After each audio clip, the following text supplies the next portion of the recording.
¿Es editorial? Ok, perfecto, una editorial. Así que con ustedes, ¿por qué defendemos las 4 vidas? Suelta todo, No, pero sí les quería contar sobre algo histórico, al menos en lo que ha sido este 2020. En realidad va a quedar bastante cortito, pero que tiene que ver con el tiempo que pasó para que por primera vez los presidentes en funciones de la Argentina y Brasil, Jair Bolsonaro y Alberto Fernández, se encuentren de manera bilateral y obviamente de manera digital. Habían ya estado de manera conjunta en algunas cumbres multilaterales, pero es la primera vez que los mandatarios dicen presentes para intentar reflotar un vínculo que ha tenido varios contrapuntos, se han dicho de todo menos lindos, ya desde agosto del año pasado en adelante. Hasta le insultó al hijo. El hijo de Bolsonaro insultó al hijo de Alberto Fernández. Lo insultó porque dijo que se cuidaba, que tiene un hijo... no le dijo gay. No le dijo gay. Pero más o menos lo que dio a entender, Sí. por eso como si fuera un problema, ¿no? Sí. Como si eso fuera un problema, ¿no? Como diciendo, yo me ocuparía más de su hijo. Exactamente, y bueno, a partir de lo que fue primero la visita de de Alberto Fernández a Brasil para visitar a Lula da Silva, desde ese momento es que la relación no está en muy buenos términos, pero que finalmente, con un motivo de un aniversario de los 35 años que se cumplieron de la declaración de Foz de Iguazú, que fue de alguna manera la base previa al Tratado de Asunción y lo que termina culminando con el famoso Mercosur, es que los mandatarios se reunieron. Algo bastante llamativo, porque tardó casi un año de la asunción de Alberto Fernández este encuentro, cuando en realidad, por lo general, los primeros encuentros entre mandatarios de Argentina y de Brasil suele ser bastante pronto, porque es una manera diplomática o no, pero de decir, bueno, este es mi socio comercial principal, claro, o un aliado estratégico que yo considero. Esto siempre suele verse. Argentina visita a Brasil, Brasil visita a Estados Unidos, Uruguay visita a Argentina. Bueno, este es un año bastante complejo, sobre todo, digo, en el caso de Uruguay, de la calle Pou, que asumió funciones el 1 de marzo de este año, pero que con los últimos años y en función también del calendario que tienen los presidentes, se ha ido corriendo un poco, pero que muestra definitivamente el deterioro de la relación acumulada y, por sobre todas las cosas, lo complejo del vínculo Bolsonaro-Fernández. Cuando, me gustaría ir atrás, Argentina y Brasil empezaron a tener onda, porque uno lo que tiene primero es la triple alianza, ¿no? Cuando se juntan, nos juntamos porque a Paraguay le iba bárbaro, a Brasil estaba medio del culo y nos llama a nosotros, y los uruguayos se suman nada más que porque le damos el paso. Saben que Uruguay no tiene una alta participación a la triple alianza, sino que justo necesitaban ese paso y dicen, mira, Uruguay, sumate, porque si no tenemos cómo pasar tropas. De ahí en más, ¿no? Empieza a haber como una alianza que porque en el 30, en el 40 nosotros a Brasil todavía no le estábamos dando en 5 de pelota tampoco. No, y el proceso independentista tiene justamente a Brasil como la única excepción dentro del continente, claro, porque al ser parte del Imperio Portugués, todo lo que es la lucha contra la corona española, que se da más o menos de manera conjunta con Bolívar desde el norte y San Martín desde el sur, tiene a Brasil bastante corrido ese proceso. Sí. Económicamente a Brasil le cuesta mucho tiempo en el siglo pasado convertirse en lo que es hoy. En realidad lo que se convirtió en lo que es hoy lo logra en los últimos 70 años de su vida. Si no tenían casi industrias pesadas, no tenían grandes desarrollos, la pobreza estaba muy presente y el país estaba como muy amplio, entonces no tenía como una estructura fuerte de país. Cuando Argentina sí ya la tenía, estaba fuerte, era sólido, estaba como tranquilamente 100 años adelantados a Brasil. Sí. ¿En qué momento Argentina se da cuenta? Cuando Argentina se da cuenta que se está volviendo pobre y se da cuenta que lo que había acá se fue a Brasil.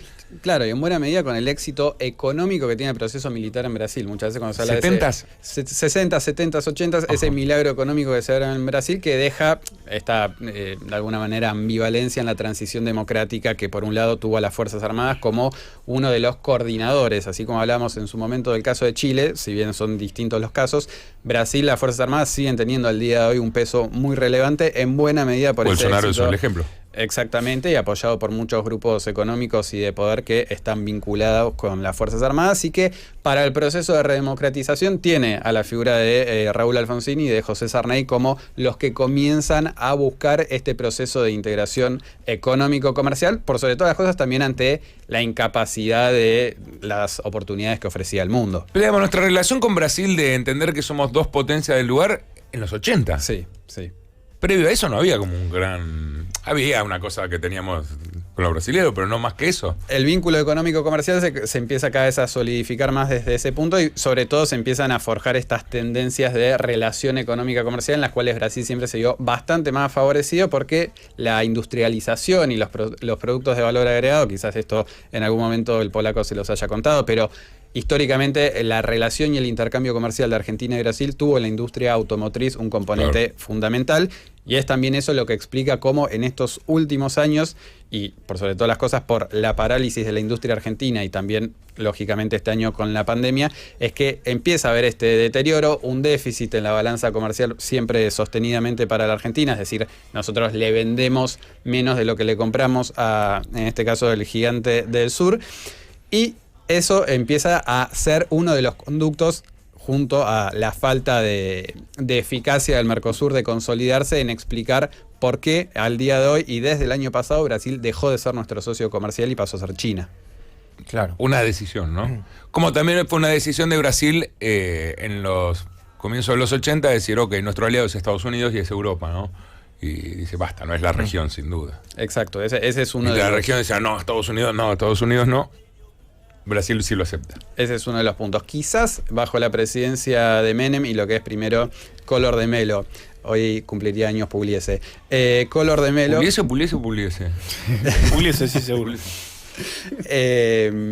Y después con Fernando Enrique Cardoso es que ahí está un poquito este alineamiento casi automático a los intereses de Washington que después con cada presidente va teniendo sus matices y llega por sobre todas las cosas a esta relación bastante compleja del día de hoy. Dani, estas reuniones, que si bien son protocolares, las vemos filmadas, o sea, sí, hay todo una cuestión de forma. Además está el canciller y el embajador, no claro, hay un ministro de Economía, no hay un ministro de... O sea, el detrás de escena, ¿cómo se llega a esa reunión? O sea, ¿cuáles son los puntos? ¿Hay reuniones previas? Esta fue remando mucho. Claro, o sea...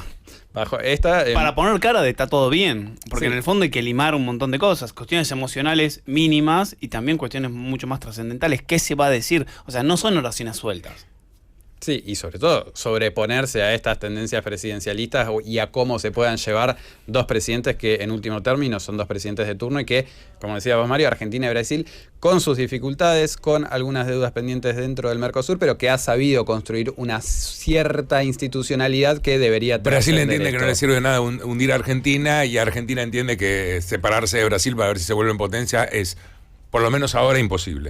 Exacto. Creo que lo que está ahí presente es que cada vez Brasil tiene menos interés en la región y en eso en lo específico en la Argentina, y Argentina cada vez tiene una mayor dependencia con esta frase que muchas veces Malcorra ha repetido y muchos cancilleres o expresidentes de que cuando Brasil tiene un resfriado, Argentina tiene una neumonía. A mí me parece que también Brasil es consciente que lo que Argentina estuvo construyendo durante los finales del siglo anterior, de 1890 hasta los 60, 70 de ese país industrial y potencial, que Brasil no lo tenía y Argentina me parecía que lo iba a lograr. Argentina no lo logró y Brasil lo logró. Brasil logró en menos tiempo ser lo que era el gran aspiracional argentino. Nosotros no lo hemos logrado. Nos quedamos con un montón de industrias que eran nuestras y ahora están en Brasil, radicadas en Brasil, procesando alimentos, dándole de comer al mundo. Y nosotros no lo hicimos, ¿no? Y ahí Brasil me parece que se está comportando como Argentina en 1920. No le está dando pelota a nadie. No, y como decía, Fabri preguntaba un poco los antecedentes. Sí, hubieron reuniones de previas, como el caso de Agustín Rossi, ministro de Defensa, como el caso de Matías Culfas, ministro de Desarrollo Productivo. La embajada de la Argentina en Brasil, a cargo de mi tocayo, el Pichichi Scioli, son todos puntos que buscan profundizar el eje económico. ¿A dónde lo llevó? Comercial. Muy bien, sorprendieron. El Pichichi. Y después Pichichi, el goleador de Pinocho, ¿no? No.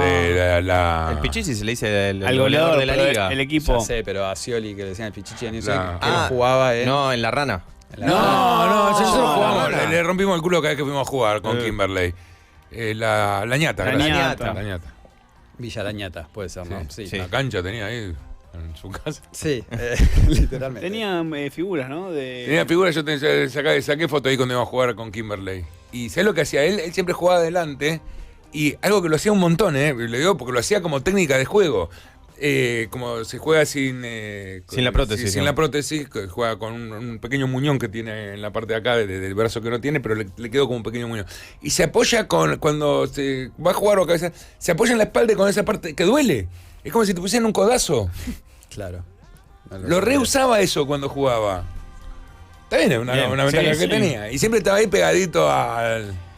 Que en futsal es medio complicado porque son 5 nada más. Con el puta vení, vas a defender también. Si no somos 3, el arquero está ahí. Pero solo no volvés. el olfato goleador. Y él mostraba la cancha y decía, esto es mío. Yo no bajo si no Y después quiero. cuando venía, se apoyaba con eso y todos decían, Fau. Y todos decían, no es Fau. Pero dentro de las estrategias, además de las futbolísticas, en cuanto a las Quería contar económicas... esa parte que siempre me pareció divertida. No, hay un archivo audiovisual hermoso del caso. Pero en cuanto a lo económico comercial, se presentó un plan de promoción comercial Brasil 2020-2022, básicamente contemplado hasta lo que sería en principio la primera administración de Bolsonaro, que busca esto, diversificar o al menos intentar diversificar las exportaciones con más allá de los productos tradicionales que la Argentina suele exportar al mundo y en este caso particular a Brasil, también con nuevas ideas, nuevas tecnologías como por ejemplo la economía de conocimiento, el software y el diseño que vos, Mario, seguramente estarás mejor preparado que yo para responder esto. No sé cuán preparado está la Argentina para ofrecerse como la economía de conocimiento y la matriz exportadora nacional. No, yo creo que ahí tiene, insisto, yo creo que la Argentina, su única hora escapatoria va a pasar por ahí. No va a ser por tener, no va a haber otro Techín acá, otro Sideral. No, Aluar. Eso no está pasando acá. Sí. Igual a mí lo que me llama la atención, le ponemos un embajador que es indudablemente un proactivo a vamos a estar bien, es una persona, es que son relaciones públicas, Scioli es una de sus ventajas, creo. Sí. Pero yo no sé si el presidente, porque Bolsonaro, bueno, es ese tipo de presidente que nos puede sacar, con usted no hago más nada, puede hacer ese Impulsivo, tipo, sí. impulsivo y estupidez, es muy presidencialista. Pero Fernández me parece que en un punto no es tan así pero no sé si entiende claramente lo necesario que son los vecinos, ¿no? Por cómo ninguneamos ahora a Chile, Uruguay, a Brasil, ¿no? Siempre son como reuniones después de un quilombo, de no escucharlos. Yo creo que Argentina tiene más necesidad de Brasil y no sé si le está dando la prioridad que le tiene que dar. Me parece que en los temas que se tocaron en esa reunión, que por lo menos los que terminaron haciendo públicos, que eran con intereses cruzados, uno relacionado con el narcotráfico y las Fuerzas Armadas, cómo cuidar, y el otro con la parte más ambiental y lo que estaba haciendo. Cada uno como se llevó su tema para ponerse de acuerdo en ese sentido. Sí, la pregunta está hasta cuándo y hasta cuál es el límite de dos miradas casi antagónicas de un mismo mundo pueden convivir para que los dos países tengan la mayor posibilidad de crecimiento y de expectativas en esa relación comercial que venimos diciendo viene en franco deterioro. Si para la década del 90 dentro del Mercosur, por ejemplo, el 25% del comercio total de los países se daba dentro de ese bloque, en el 2019 fue del 9,8%. Ahí tenés una erosión muy marcada y por sobre todas las cosas cómo sigue Casi primando como un proveedor externo barato. siempre terminan siendo batallas arancelarias las que marcan la vida del Mercosur, sobre todo con la convivencia de 4 países muy diferentes. Digo, las intereses y las prioridades de Argentina o de Brasil van a ser no antagónicas, pero sí muy distintas a las que puedan tener Uruguay y Paraguay para tener un provecho, pero que sigue teniendo a Brasil como el único país con la balanza superavitaria dentro de este mercado común del sur que no ha logrado, al menos en estos primeros 30 años, lo que se propuso. Maffei, si bien es cierto que es mejor charlar que estar callado, cuando uno intenta tener una relación de dos países, también las charlas sin sentido, lo único que hacen es decir, bueno, estamos en nuestro estamento. ¿Coincidís o no con esta apreciación de que la charla de ayer fue bueno, aunque sea no nos mostremos tan peleados? O sea, no sirve nada la charla esa, pero por lo menos no está tan peleado, pero tampoco se tocan temas que puedan solucionar algo. No hay nada de la charla que hubo en el día de ayer que pueda decir, bueno, esto va a de alguna manera permitir que se recomponga o no el vínculo económico-comercial, sino que en general la diplomacia en estos discursos y pronunciamientos que tiene es bastante vacío. Lo que está muy claro es que en el inicio de esta tercera década del siglo XXI, que no ha sido bastante auspiciosa para el mundo, exhibe por lo menos el deterioro de la relación entre los países y por sobre todas las cosas la necesidad de empezar a poder coordinar algunos puntos, porque si vos tenés devaluaciones desincronizadas, una situación política completamente inestable y en todo esto la emergencia de China y que todos los países presten más atención a ese punto que a la región misma y el histórico desafío de poder generar cadenas de valor y presentarnos como un actor unificado frente a las negociaciones internacionales, bueno, difícilmente siga teniendo primacía ese vínculo y se continúe erosionando. Pero como estudioso del tema, de cómo se están desarrollando los países, cómo se están relacionando, Daniel, Yo creo que los países están tendiendo a ser cada vez más individuales. Inglaterra yéndose de Europa, Alemania diciendo estamos dentro de un contexto pero vamos a tomar nuestras propias decisiones. Yo creo que se está viviendo un individualismo de cada país diciendo, ok, creo que se acabó esto de ir en bloque. Incluso el ALCA ni siquiera está siendo muy ventajoso para aquellos que están adentro. ¿No?